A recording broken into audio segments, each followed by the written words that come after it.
That's my wife. She dove through the closing doors, crashed into someone. He didn't move, just pressed a button. The doors sealed. She looked up, saw the tattoo on his neck, the blood on his sleeve, eyes that belonged to something dangerous. Wrong elevator. And now there's no way out. If you love intense Afro-Korean romance stories, subscribe to Ebony and Pearl's Stories. You won't want to miss what happens next. The marble floor of the Meridian Grand Hotel was so polished Sienna could see her reflection in it, distorted and wavering, just like she felt inside. Her hands trembled as she adjusted the pastry boxes stacked in her arms, the cardboard corners digging into her palms hard enough to hurt. She focused on that pain, anything to distract from the growing panic clawing at her chest. She'd been delivering custom desserts to this hotel for 3 months now, always through the service entrance, always invisible. Today, the kitchen staff had redirected her through the main lobby because of some plumbing emergency in the back corridors. Of course, because my life wasn't complicated enough without walking through a space where Tony might see me. The lobby stretched before her like a gauntlet, all soaring ceilings and crystal chandeliers that caught light and threw it around like confetti. The air smelled of expensive cologne and fresh lilies from the massive floral arrangement on the center table. Her sneakers squeaked slightly on that perfect floor, announcing her presence, marking her as someone who didn't belong here. She kept her head down, counting steps. 23 to the elevators. Then she could vanish up to the penthouse kitchen, deliver her macarons and tartlets, collect her payment, and disappear back into her small, safe world. 23 steps. She could manage that. Before we continue, if you're enjoying this story, hit that like button and drop a comment. Let me know you're here. Sienna. The voice froze her mid-step. Her stomach dropped. That familiar tenor with its slight whine at the edges turned her blood to ice water. She didn't turn around. Maybe if she kept walking, he'd think he was mistaken. Maybe reality would bend just this once in her favor. Sienna, wait.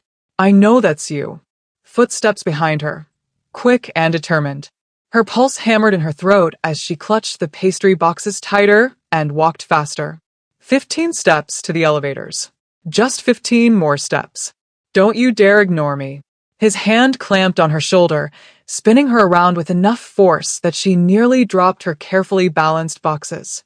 Tony looked exactly as he had 6 months ago when she'd finally escaped. Sandy hair styled with too much product. Pale blue eyes that had once seemed kind but now just looked calculating. He wore an expensive suit, probably bought with his parents' money since he'd never held a job longer than 3 months. The familiar scent of his overwrought cologne made her stomach turn. I need to make my delivery, she said, proud that her voice only shook slightly. Please let me go. Let you go? His laugh was sharp, bitter. Like you let me go? Just vanished one day, blocked my number, refused to answer the door. We were supposed to get married, Sienna. We were never supposed to get married. She took a step back, trying to put distance between them. I gave your ring back. I explained everything in my letter. Your letter? He spat the words like they tasted foul. 2 years together, and you end it with a letter? Do you have any idea how that made me look? How my mother reacted? How everyone at the club laughed behind my back? The thing about Tony was that everything always circled back to him, to his image, to how things affected his standing with people whose opinions shouldn't matter. She'd spent 2 years trying to shrink herself small enough to fit into his vision of the perfect girlfriend, baking elaborate desserts for his networking events, smiling through his subtle criticisms about her appearance, her career, her friends. The day she'd moved into her own tiny apartment above the bakery where she worked, taking only what she'd brought into the relationship, had been the first time she'd breathed freely in months. I'm sorry you were hurt, she said, aiming for calm despite her racing heart. But we weren't right for each other. You know that. What I know is that you owe me an explanation, a real one, face to face. His hand shot out, gripping her wrist. Not hard enough to bruise. Never hard enough to leave marks. Tony was too smart for that. But firm enough to communicate that she wasn't leaving until he allowed it. The boxes wobbled dangerously. You're going to make me drop these, and they're worth $300 that I can't afford to replace. Then maybe you should have thought about that before you humiliated me.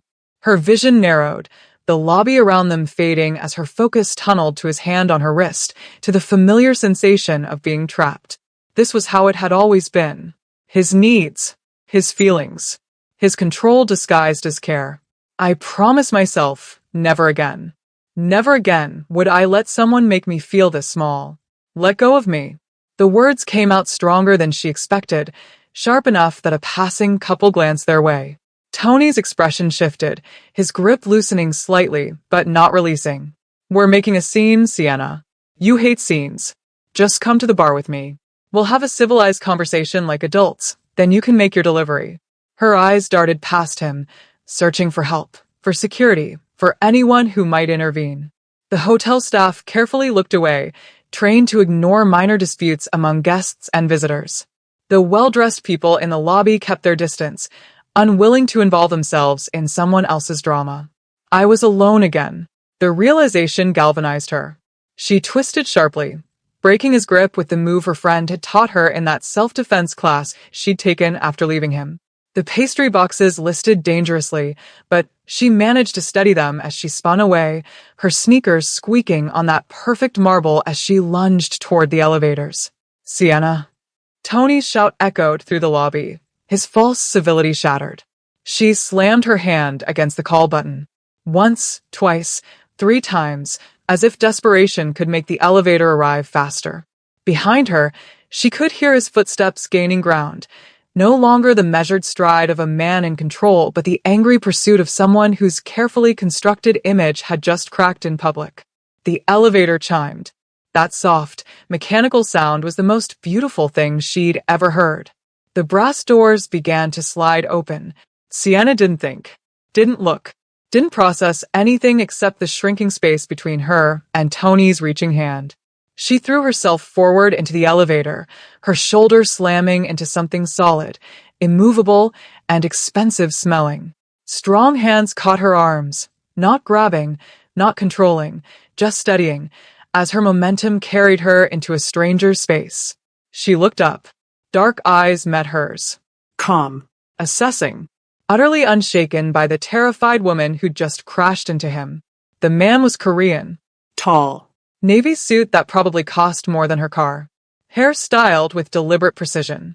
A face that belonged in boardrooms, beautiful in that severe, untouchable way that suggested he'd never been desperate a day in his life. And behind her, Tony's voice. That's my wife. The stranger's gaze shifted past her shoulder, and something in his expression changed. Something cold. Something calculating. His hand moved, economically efficient, and pressed the door close button. The brass doors slid shut with a soft, final thud. Tony's face vanished. The elevator began to rise. And Sienna realized she hadn't escaped danger. She'd just walked straight into something far more complicated. If you're loving this story, subscribe to Ebony and Pearl Stories for more emotional Afro-Korean romance, and drop a comment telling us what time you're watching this.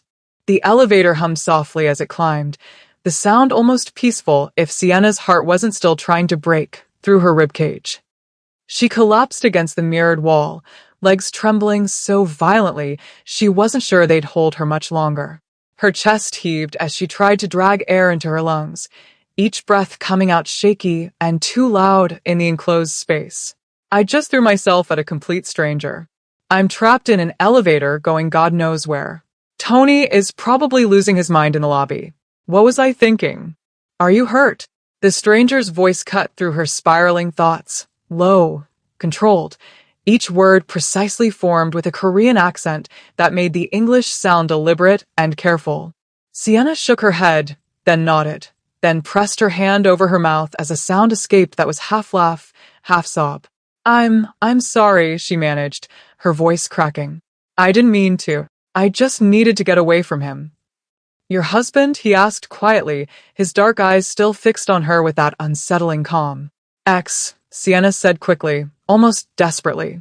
Or almost. We're finalizing the divorce.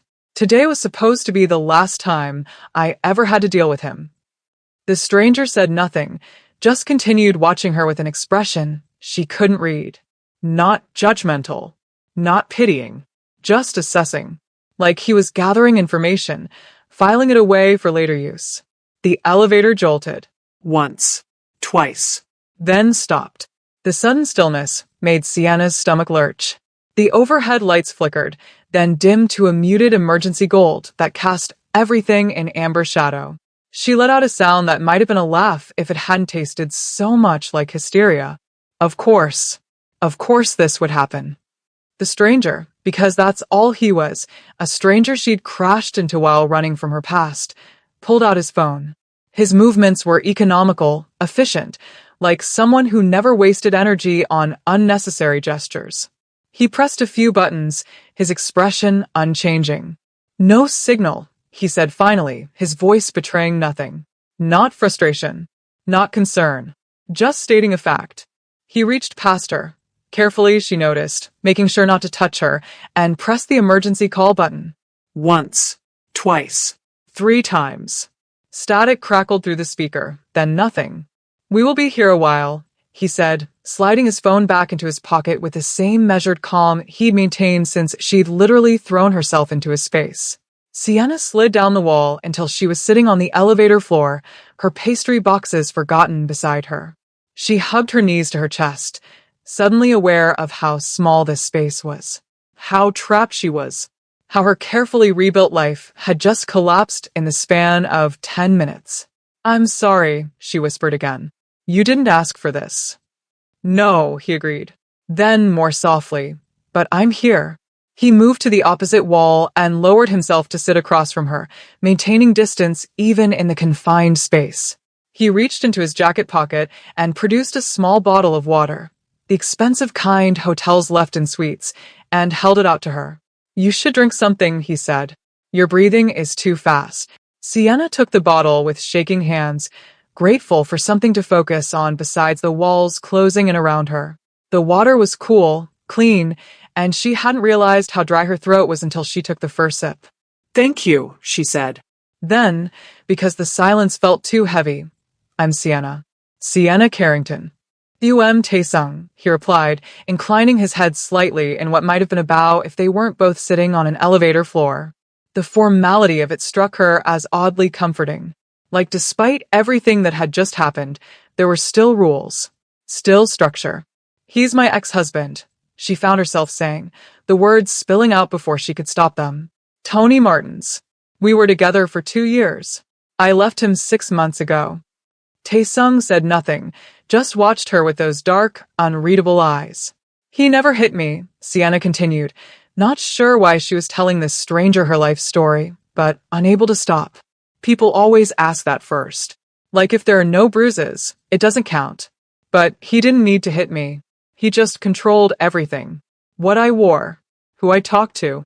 He'd criticize me in front of his friends, then act like it was a joke when I got upset.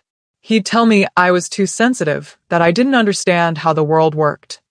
Her voice cracked on the last word, and she took another sip of water to steady herself. "I kept thinking if I just tried harder, if I just became the person he wanted me to be, things would get better. But they never did. They just got smaller. I got smaller."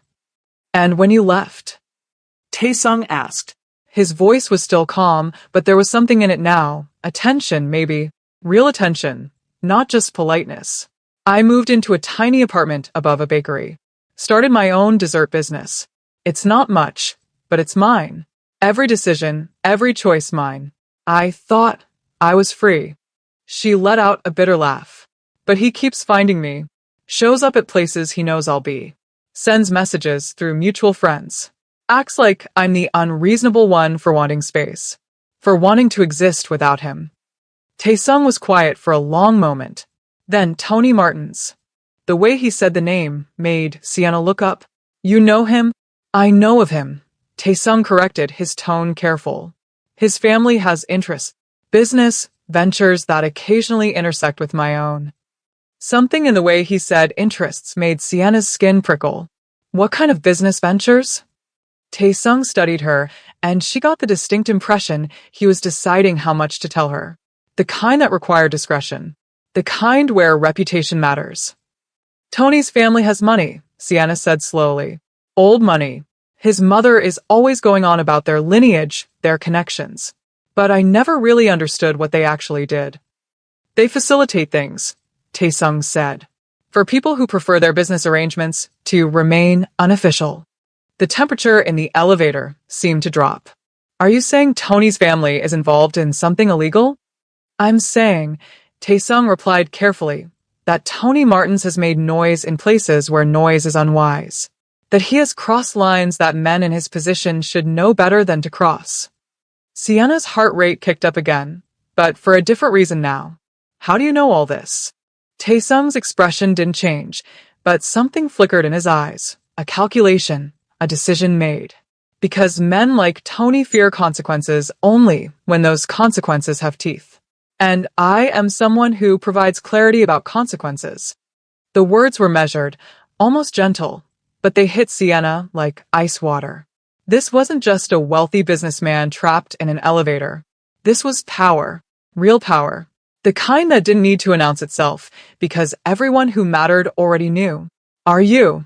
She couldn't quite form the question, couldn't quite voice what her instincts were screaming at her.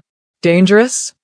Taesung finished for her, his lips quirking in something that wasn't quite a smile. Yes. It wasn't a threat.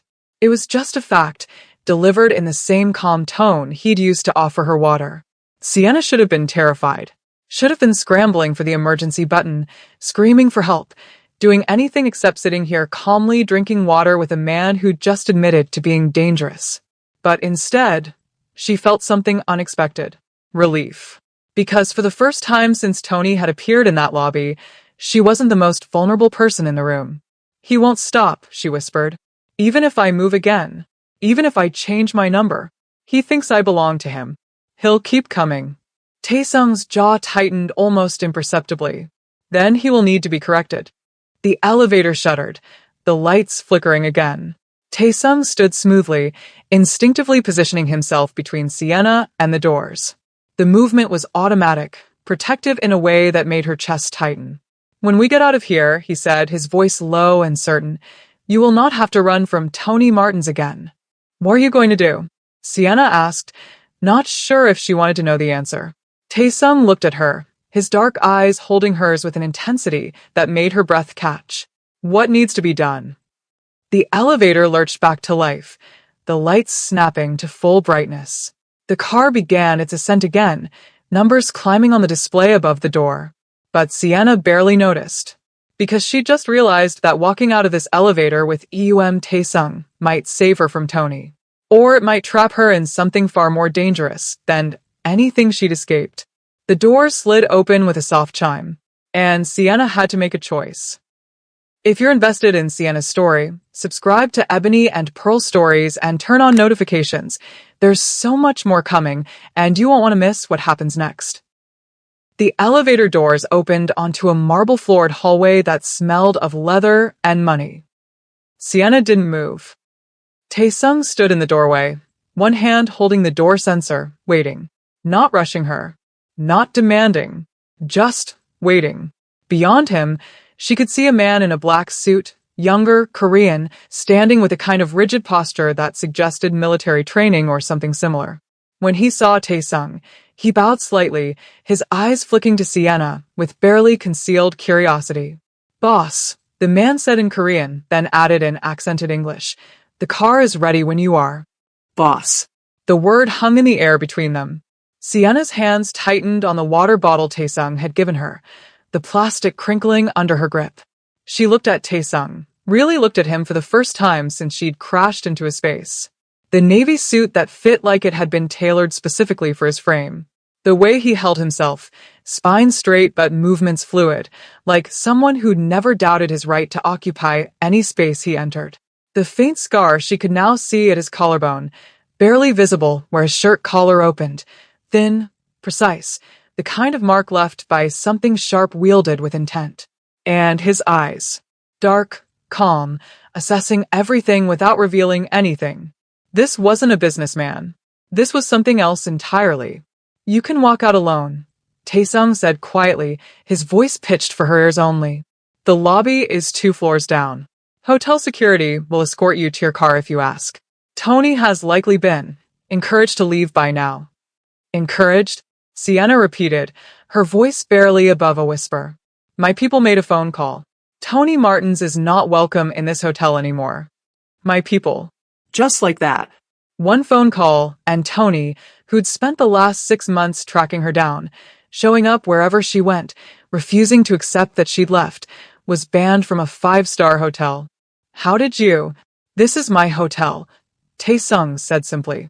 One of several properties I own in this city. Of course it was. Sienna's mind raced, trying to reconcile the calm man in front of her with the implications of what he was telling her. People who owned multiple 5-star hotels. People who had people making phone calls that resulted in immediate action. People whose subordinates called them boss, with that particular tone of absolute deference. Or, Tae-sung continued, his gaze never leaving hers. You can walk with me. Have dinner. Discuss options that might interest you. Options, Sienna echoed. Solutions, he corrected. To a problem that will not resolve itself. Tony's face flashed in her mind, red with fury, shouting her name in that hotel corridor. The feeling of his hand gripping her wrist. The certainty in his voice when he'd said we need to talk like adults, as if her consent was irrelevant, as if her boundaries were negotiable. She thought about the last 6 months. The constant looking over her shoulder. Changing her route to work. Avoiding places they used to go together. The exhaustion of being hunted by someone who refused to accept that no meant no. Sienna stepped out of the elevator. Dinner, she said. And a conversation about these options. Something flickered in Tae-sung's eyes. Approval, maybe, or satisfaction, before his expression returned to that neutral calm. He gestured down the hallway, falling into step beside her. Not ahead, asserting dominance. Not behind, following. Beside her, like an equal. It was such a small thing. And yet after 2 years with Tony, who'd always walked ahead, expecting her to keep up, treating her like an accessory to his life rather than a person with her own pace, it felt monumental. The man in the black suit followed at a discreet distance, and Sienna noticed another man waiting by the private elevator at the end of the hall. Both moved with the same controlled precision as Tae-sung, the same awareness of their surroundings. Security, Sienna realized. These aren't just employees. They're protection. You're very calm, Tae-sung observed as they walked. Most people in your situation would have more questions. I'm terrified, Sienna admitted. But I've learned that panic doesn't solve problems. It just makes them louder. Tony Martins taught you that. Tony taught me a lot of things, she said bitterly. Most of them about what I don't want in my life. They entered a private elevator, larger than the one they'd been trapped in, with dark wood paneling and subtle lighting. The suited men didn't follow, just bowed as the doors closed. He will not stop, Tae-sung said once they were alone again.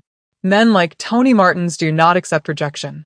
They see it as a challenge to overcome, an obstacle to manage. I know. Sienna's voice was small. I've tried everything. Restraining orders. Changing my number. Moving. But his family has connections. Money. Lawyers who make my legal protections disappear. Legal protections are only effective when the person fears legal consequences, Tae-sung said. His tone was still calm, almost conversational. Tony Martins does not fear the law. He fears humiliation, loss of status, being made irrelevant. The way he said it, clinical, analytical, like he was discussing a business problem rather than her stalker ex-husband, should have felt cold. Instead, it felt hopeful, because Tony was exactly like that. He'd always cared more about appearances than substance, more about what people thought of him than what was actually true. You understand him, Sienna said. I understand men who mistake privilege for power, Tae-sung replied. They are loud because they are insecure, controlling because they are afraid. They harm others because they cannot bear their own insignificance. The contrast between the two men crystallized in Sienna's mind with sudden, sharp clarity. Tony, always talking, always justifying, always needing to prove himself. His anger was hot, explosive, unpredictable. He'd make scenes, raise his voice, slam doors, use his emotions as weapons to keep her off balance. Tae-sung, silent unless he had something worth saying. His power was cold, certain, absolute. He didn't need to raise his voice because people listened the first time. Didn't need to justify himself because his authority was unquestioned. Tony had controlled her through chaos. Taesung controlled his world through order. The question was, which was more dangerous? I can end this, Taesung said, breaking into her thoughts. Not through violence. Not through anything that would put you at legal risk. But I can make Tony Martins forget you exist. Sienna's heart hammered. How? By making him irrelevant. By removing the foundations of his power, his family's business connections, his social standing, his access to the circles where he feels important. By ensuring that pursuing you costs him everything he values. Sienna struggled to find words. That's not just protection. That's destruction. No, Taesung corrected quietly. Destruction would be permanent. This is simply correction. A lesson about consequences. He can rebuild if he's smart enough to learn from it. The elevator slowed, then stopped. What would this cost me? Sienna asked because nothing like this was ever free. She'd learned that much from Tony. Taesung turned to face her fully, his dark eyes holding hers with an intensity that made her breath catch. You would be seen with me. Publicly. At business events. Social gatherings. For a defined period, 3 months, perhaps 6. Long enough to establish that you are under my protection. That you are associated with my interests. Associated, Sienna repeated carefully. Nothing you do not choose, he said, and there was something almost gentle in his voice. I will not touch you without permission. Will not demand anything beyond your presence at specific occasions.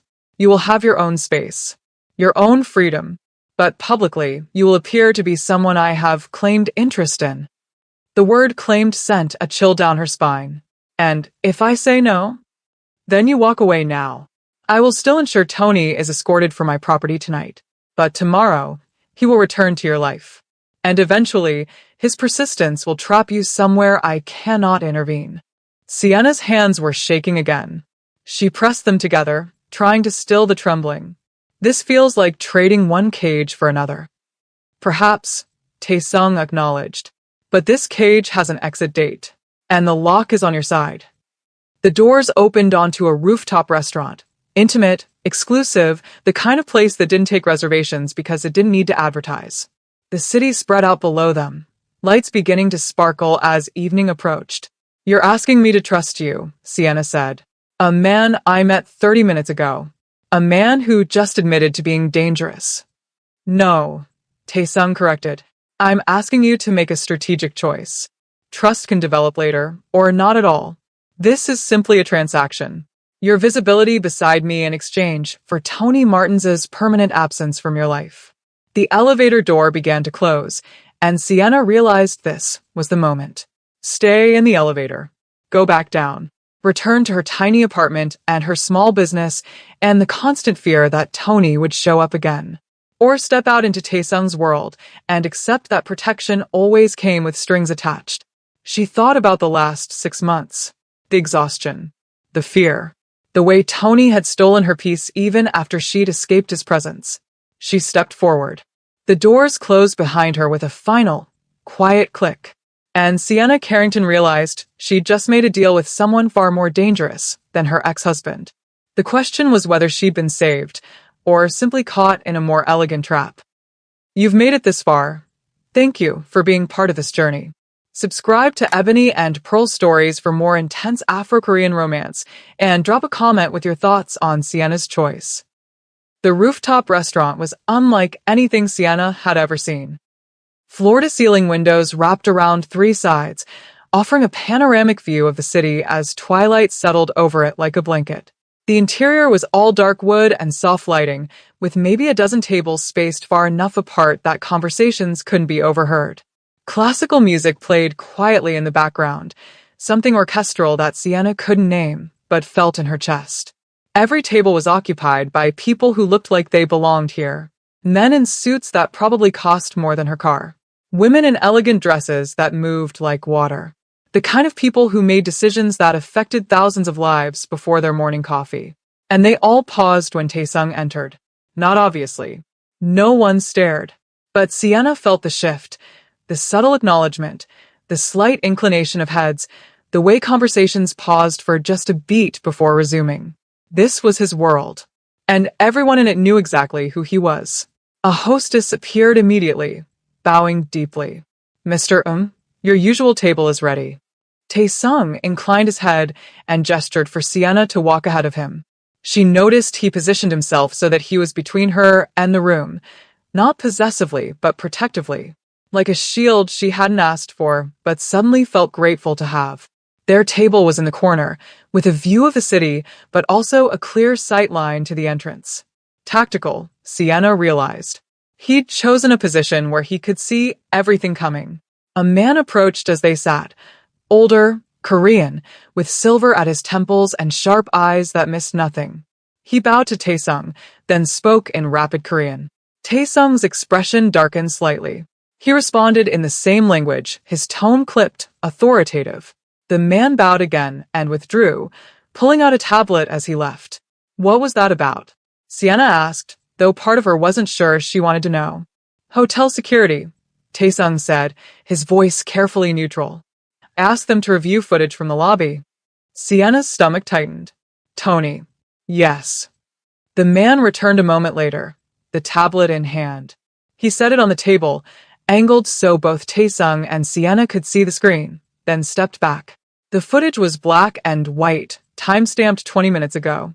Tony stood in the lobby, pacing, gesturing wildly at hotel staff. Even without sound, Sienna could see his mouth forming her name. His face was red, his movements agitated. A security guard approached him, clearly attempting to de-escalate, but Tony shoved past him toward the elevators. More security appeared. This time, 3 men in black suits, professional, coordinated, positioned themselves between Tony and the elevator bank. One of them spoke into a radio. Tony's expression shifted from anger to something uglier. He grabbed one security guard's arm, shouting something Sienna couldn't hear but could read in the aggressive set of his shoulders. Then he tried to push past them. The guards didn't use violence. They didn't need to. They simply formed a wall, immovable, and began walking Tony backward toward the exit. He fought the entire way, not physically, but with words, with status, with the entitled belief that he deserved to go wherever he wanted. The footage showed him being escorted out the front doors. But even on the sidewalk, he didn't leave.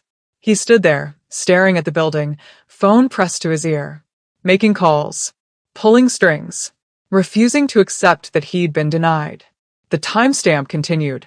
5 minutes passed. 10. Tony was still there, pacing the sidewalk like a predator waiting for an opening. Tae-sung tapped the screen, pausing the footage. He has called his family's lawyer twice, his mother once, and 3 business associates who have connections to this hotel's parent company. He's trying to get back inside, Sienna whispered. He will not succeed, Tae-sung said flatly. But this illustrates my point. Tony Martins does not accept obstacles. He escalates. He weaponizes his connections. He believes that persistence and privilege will eventually wear down any resistance. Sienna stared at the frozen image of Tony on the screen, his face twisted with rage, his hand raised mid-gesture. This was the man she'd spent 2 years with. The man who'd told her he loved her while systematically dismantling her confidence. The man who'd made her feel like she was crazy for wanting space, unreasonable for having boundaries, ungrateful for not appreciating his care. He'll be outside when I leave, she said quietly. Won't he? Yes. And tomorrow, he'll show up at my apartment. Or my work. Or anywhere else he thinks I might be. Yes. Sienna closed her eyes. She was so tired, bone-deep exhausted from 6 months of running, of hiding, of trying to build a life, while constantly looking over her shoulder. You said you could make him stop, she said, opening her eyes to meet Tae-sung's steady gaze. Explain exactly what that means. Tae-sung dismissed the security man with a subtle gesture. Once they were alone, he leaned forward slightly, his voice low and deliberate. Tony's family wealth comes from their position as intermediaries. They facilitate connections between legitimate businesses and less legitimate operations.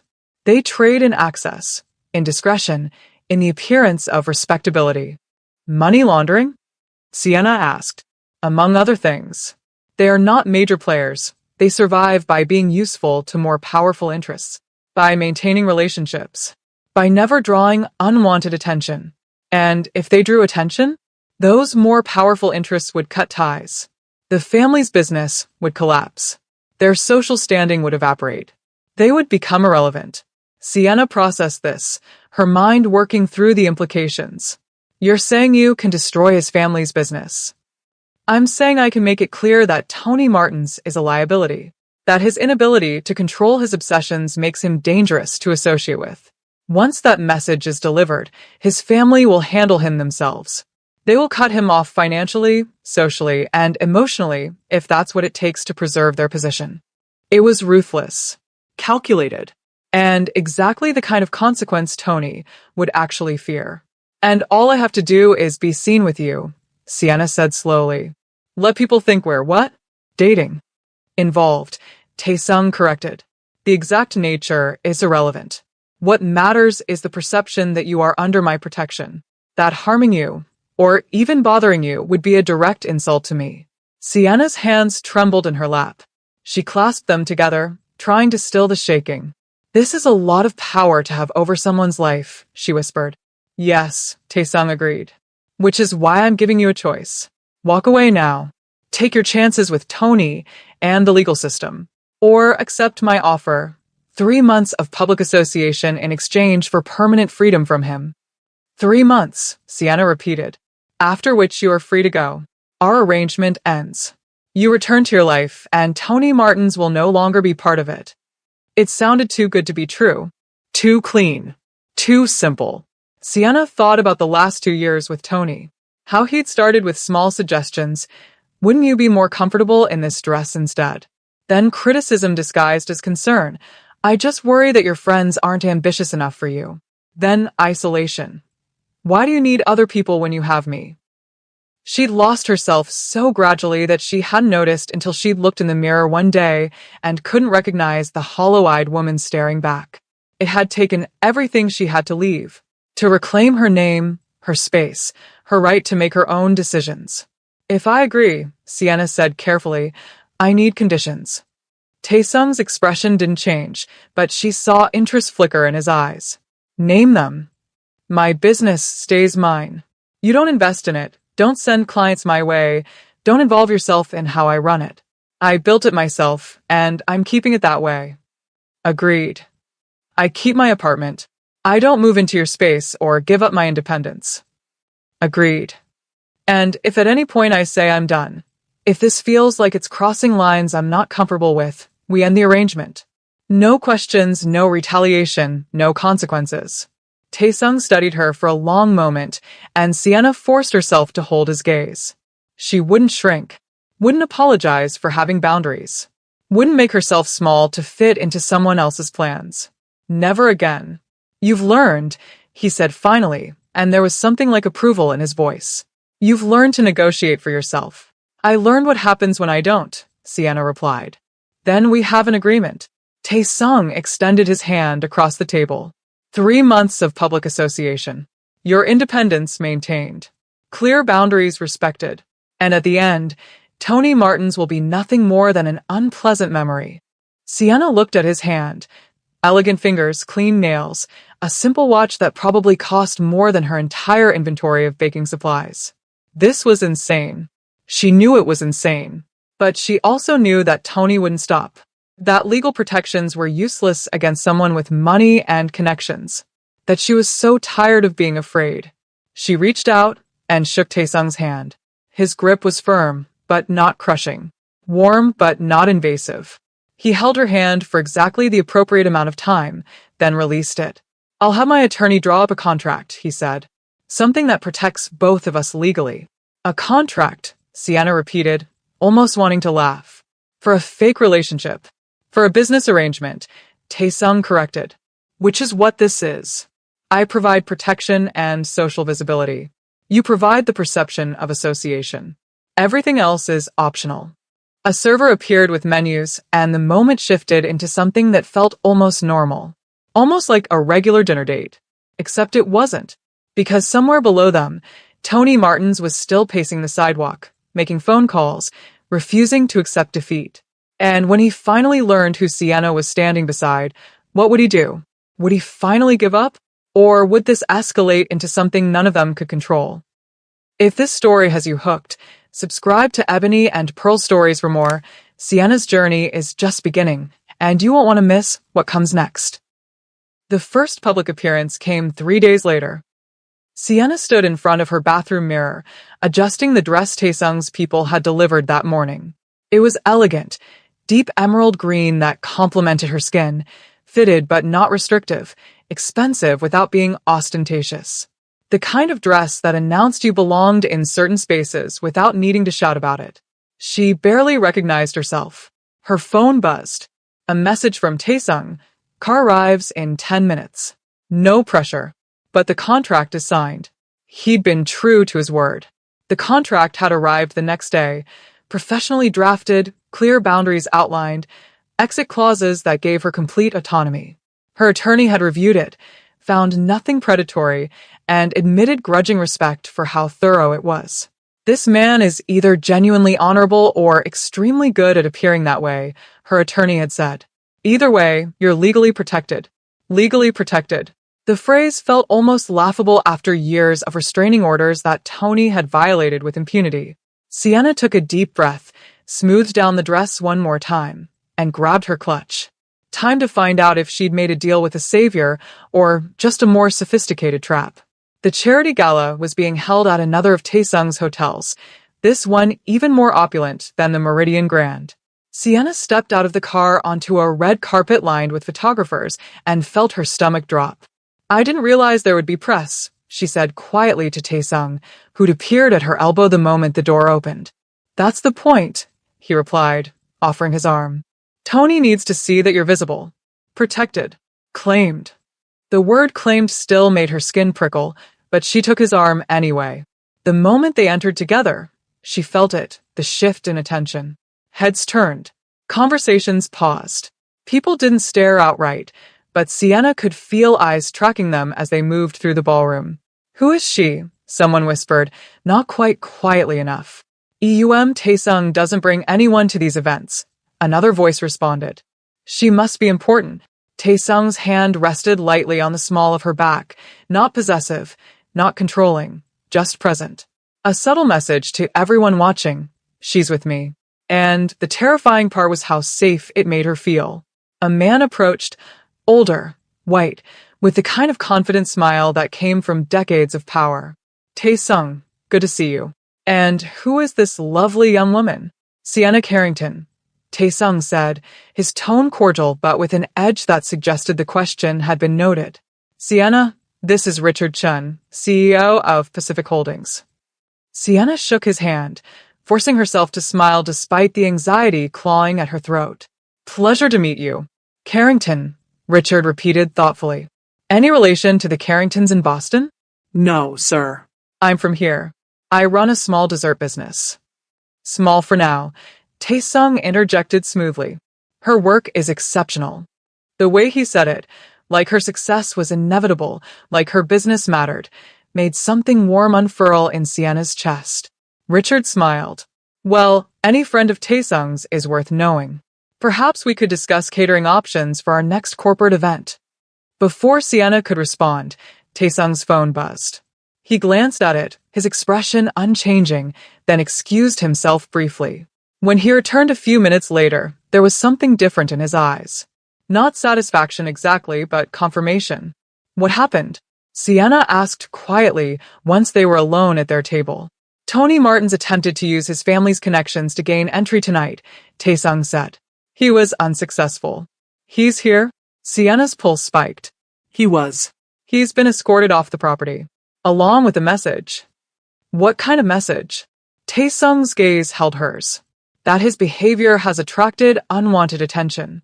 That several business associates his family relies on have expressed concerns about his stability. That continued harassment of someone under my protection would have professional consequences for the entire Martins family. Sienna's hands trembled slightly. She set down her wine glass before it could spill. You're destroying his family's business. I'm protecting their business, Taesung corrected, by making it clear that Tony is the liability. What they choose to do with that information is up to them. The answer came the next morning. Sienna was in her apartment kitchen, mixing batter for a new recipe, when her phone rang. Unknown number.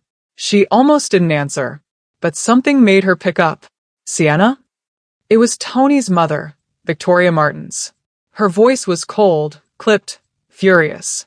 I don't know what you've done, but you need to fix this immediately. Excuse me? Don't play stupid. Tony told me about your new associate.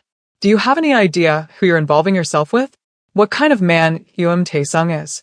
A man who respects boundaries, Sienna said evenly. Which is more than I can say for your son. Tony loves you. He made mistakes, yes, but he's trying to make amends. He stalked me for 6 months. He showed up at my work. He grabbed me in public. That's not love, Victoria. That's obsession. Well, it ends now, Victoria snapped. We've made arrangements for Tony to spend time abroad. Europe. Asia. Somewhere he can reset. He won't be bothering you anymore. Sienna sank into a chair, her legs suddenly weak.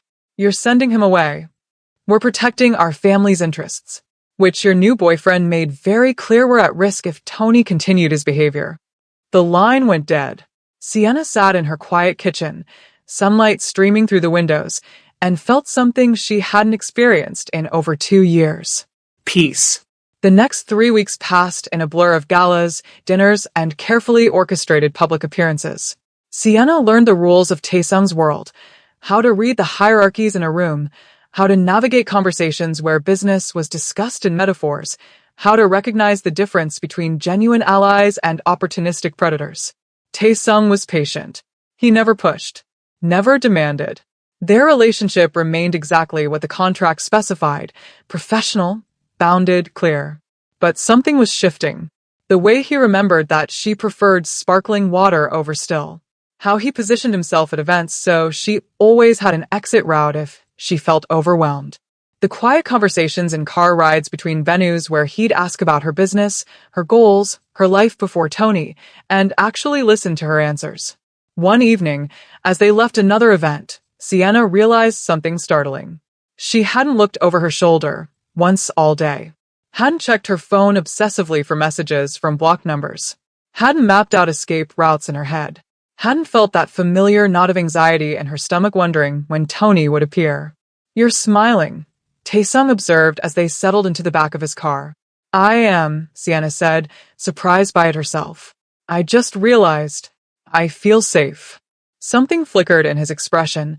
Satisfaction, maybe, or something warmer. Good. Thank you, she said quietly, for keeping your word, for respecting the boundaries, for not making this into something it isn't. Tae-sung turned to look at her, his dark eyes serious. You should understand something, Sienna. Safety in my world comes with a price. What kind of price? Enemies, he said simply. People who want to hurt me will look for leverage, and anyone close to me becomes a potential target. That's why I rarely allow people into my personal life. But you allowed me. I made a business arrangement, he corrected. One that benefits us both. But the danger is real. Even after our 3 months end, there will be people who remember you were associated with me. Sienna should have felt afraid. Should have wanted to run, to protect herself, to choose the safer path. But instead, she thought about the last 3 weeks. The freedom from fear. The ability to walk down the street without constantly checking behind her. The dignity of being treated like a person with agency rather than a possession to be controlled. I understand, she said. And I'm staying anyway. Tae-sung studied her for a long moment. You've changed. No, Sienna replied. I'm just remembering who I was before someone tried to make me smaller. The car pulled up to her apartment. Tae-sung's driver opened her door, and she stepped out into the cool evening air. Before the door closed, Tae-sung spoke again. Sienna. She turned back. You were never small, he said quietly. You were just surrounded by people who needed you to believe you were. The car door closed.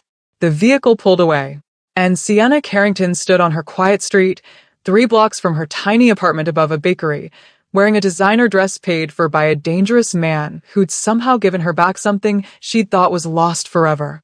Her freedom. She didn't know what loving someone like Taesung would cost, if it ever came to that.